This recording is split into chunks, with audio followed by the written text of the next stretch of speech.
Hi everyone! I recently finished Stuart Britain, a very short introduction by John Morell, Professor of British and Irish History at the University of Cambridge, and the author of nearly 24 British history books.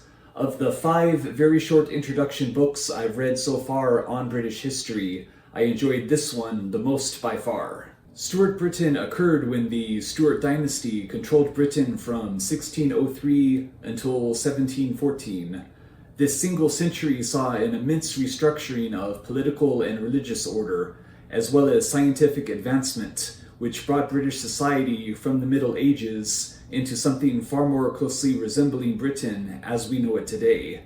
This particular book ends in the late 1600s, but the remainder of Stuart Britain is covered in the next book in the very short introduction series, 18th Century Britain. A ton of important events get covered in the book. The weakening of the crown and ascension of Parliament, which resulted in multiple civil wars, major economical progress and restructuring of various religions as a consequence of the English Reformation and Religious Toleration Act.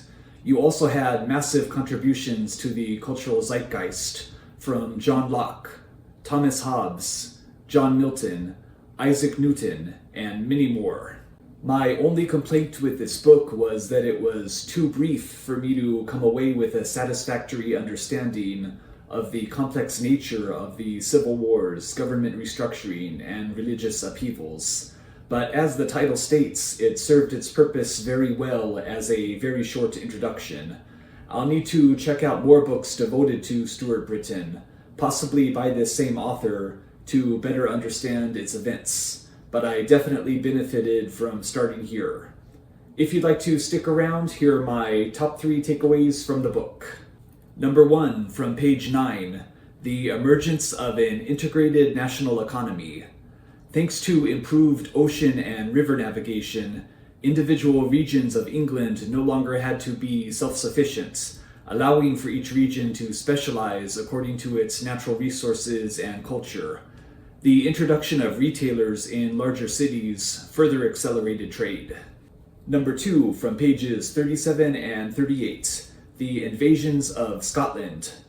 King Charles I launched 2 failed assaults on Scotland in 1639 and 1640, resulting in Parliament weakening his powers and ultimately leading to civil war. And number 3, from page 80, the Religious Toleration Act of 1689.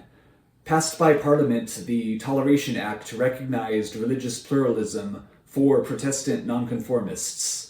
While this had major effects on religious order and British society, other major religions such as Catholicism and Judaism were still vulnerable to persecution.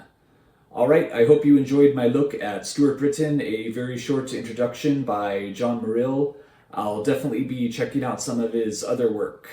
And I'll be back soon with another video. Bye.